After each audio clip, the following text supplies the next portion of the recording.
This is a video that I'm going to do on sewing machine feet. Let me start with my Bernina feet.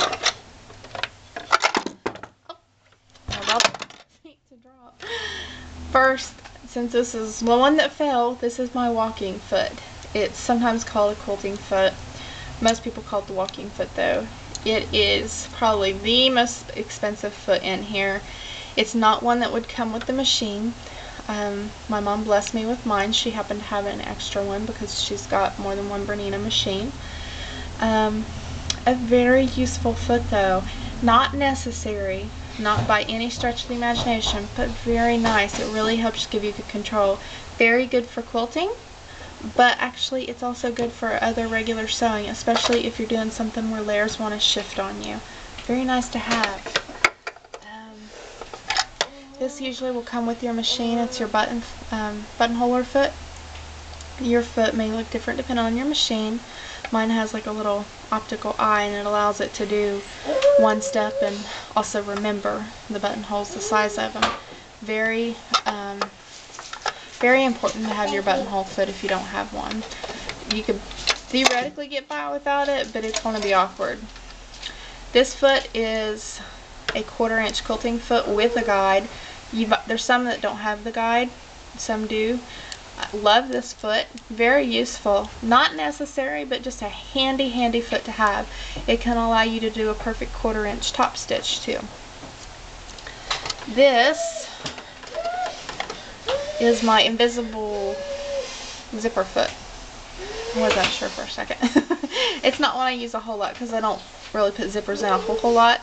I tend to make my dresses pull over, but I'm going to start doing them differently and making them with the zippers because I want to make a tighter neckline area than what I have been.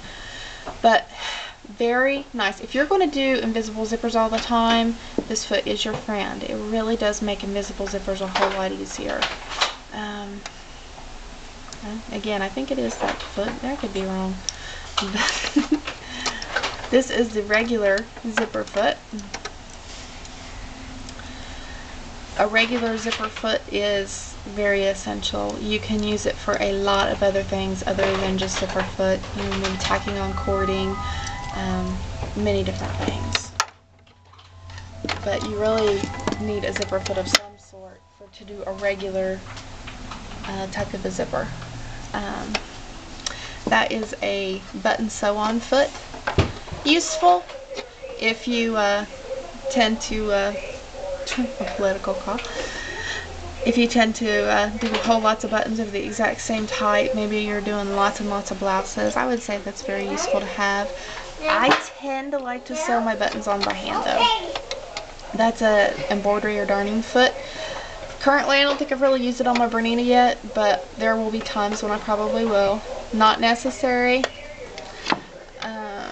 This is a, what do they call this? I think they call it like an open toe or a wide toe. It's got a little bit more space in there, like if you're doing a really wide decorative stitch to help the needle have a little more room. Personally, I don't think I've ever really used it. It's just, yeah, I'm sure it's useful if you're doing those things a lot, but most of those things I just use my standard foot, which I will pop off here and show you. This is your standard everyday sewing machine foot. It's got a wide thing where you can accommodate a zigzag. There is one also called straight stitch foot that will just have a little tiny hole right there. I would actually like to get my hands on that foot. It's a little more stable for when you're just doing straight stitch, but you can't do any kind of side to side movement with it or you'll break your needle. But this is your all-purpose standard regular foot, and the foot that is going to be the most important for you to have. All machines have a foot that looks something like that. I already went with that one, and I think the last one on this one that I haven't showed you, this is my blind hem foot. Some blind hemmers or machines have blind hemmers that just have this little part and they attach to your regular foot. It just depends on your machine and what you have and what you don't have. My little boy's over talking to himself, so please ignore that. But the Bernina has its own special foot, and there's just a little notch in there, and it also does it in a way that it keeps your blind hem stitch to where it lays perfectly. because it has to go over that little piece every time, and that allows it to turn and lay flat without having to press really hard. You still need to press your hem, of course, but it lays so much nicer. I love this foot. It is my absolute favorite foot for just being handy as can be. Of all the feet that aren't necessary, it's my favorite and the one I'd probably recommend first. You can top stitch really, really, really close with this. There is a foot called the top stitch foot that's almost just like this. It just doesn't have that little piece. But, you know, I'm moving my needle anyway when I got a top stitch, so I don't see the point of the top stitch foot and the blind hem foot. To me, the blind hem foot is all I need, and you can do such good top stitching with this. It's awesome, awesome foot to have. Over here are my Singer feet. Hopefully you can see all this stuff. I did have a walking foot with it. Now with my Singer, my walking foot was a whole lot cheaper. It was only like 20 bucks. Where the Bernina line, I think that one, if I had bought it, I think it would have been like $100 or $150. But the walking foot, again, it's nice.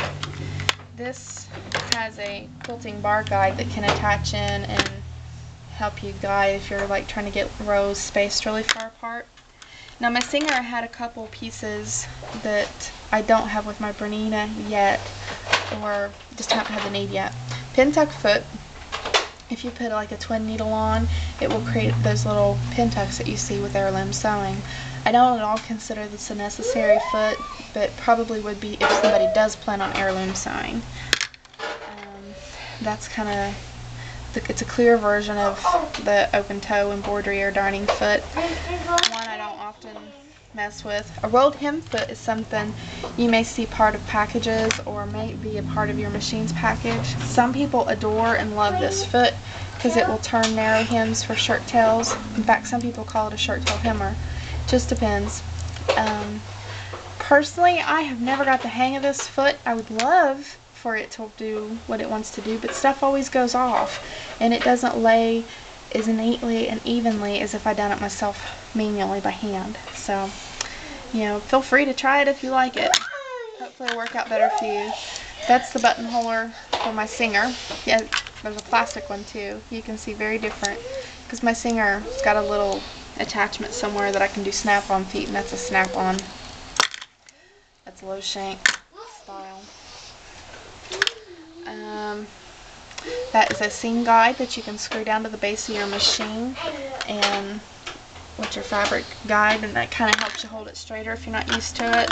To me, it's just kind of a nuisance. This is the invisible zipper foot for my Singer, and it's got a thing to where it can move a little bit and flip either side. It didn't work as nicely as what the one on the Bernina does. I don't know what the difference is, but it just doesn't work as nice. That is the 1/4 inch foot for the quilting foot. I have the same one on the Bernina. That is the Singer's version of the blind hem. As you can see, it just attaches to the regular foot. Frankly, I thought blind hemming on my Singer was pretty difficult compared to doing it on my Bernina. It just was. When you're trying to do anything freehand that's not just straight through on the Singer, my Bernina, it will drop its feed dogs down, but the Singer wouldn't. You actually had to cover them up. It was just a part, and you may find that that's part with yours. You may find that it's optional. Regular clear foot of a standard foot for my Singer. There was one of these that was metal and one of these that was clear plastic. I hate the clear plastic ones. They don't feed under, they kind of catch the material and just, it doesn't stitch as nicely. And it might depend too what type of material you're using, but I didn't like this for the most things. That was, I believe, a zipper foot. And again, zipper foots are very, very essential. I mean, you really, if you absolutely had to have 2 feet, it would probably be your standard foot and your zipper foot, because you can really do most things if you have those feet. But I really do recommend, if at all possible, that blind hem foot, if it is a foot like this. Now, if it's a part like this, I could leave it. It's really not that big of a deal in that kind of case. If you're going to do invisible zippers, I think you should invest in your invisible zipper foot. Sometimes it is a more expensive foot. When it comes to buying your feet, don't always trust your stores, because sometimes they will give you the wrong feet. I've had it happen. When you bring a new foot home, let me show you something. It's a simple thing to do, but go ahead and put it on your machine. And of course, make sure it fits first of all. But before you start pressing your pedal, turn your hand wheel and make sure your needle passes through the hole, because if they give you the wrong foot, sometimes your needle will strike the foot and it can cause it to break, and you don't want it to break and fly off in your eye or anything horrific like that. And don't let me scare you away. That's not likely to happen, but it could happen. So I have had, I think, 2 or 3 different times when I've tried to buy feet for the singer. It will look like the right foot and the person at the store will be sure it's the right foot, but it won't be. So just always double check before you actually start to sew. And it's just a good thing, because it might keep you from damaging your machine, because you don't want to do that. That's something when you're changing your feet on your machine, try not to forget to change your stitch, because if you're changing to, like for example, if I put this blind hammer on, because it's got that little metal piece in it, you want to make sure that your needle is in the correct position, that you've got it either moved over or that the stitch you're doing won't strike it. And again, you just don't want to strike metal on metal like that, because it could be dangerous and harm your machine. So, but that's kind of a little informational on sewing machine feet from my point of view. Now, another lady may have very different points of view and different advice, but that's just kind of what I've picked up from my years of sewing and different things from what my mom taught me. Now, my mom has a lot more feet than I do, a whole lot, but she also has a lot more budget than I do. So just keep those things in mind. Lots of feet can be nice.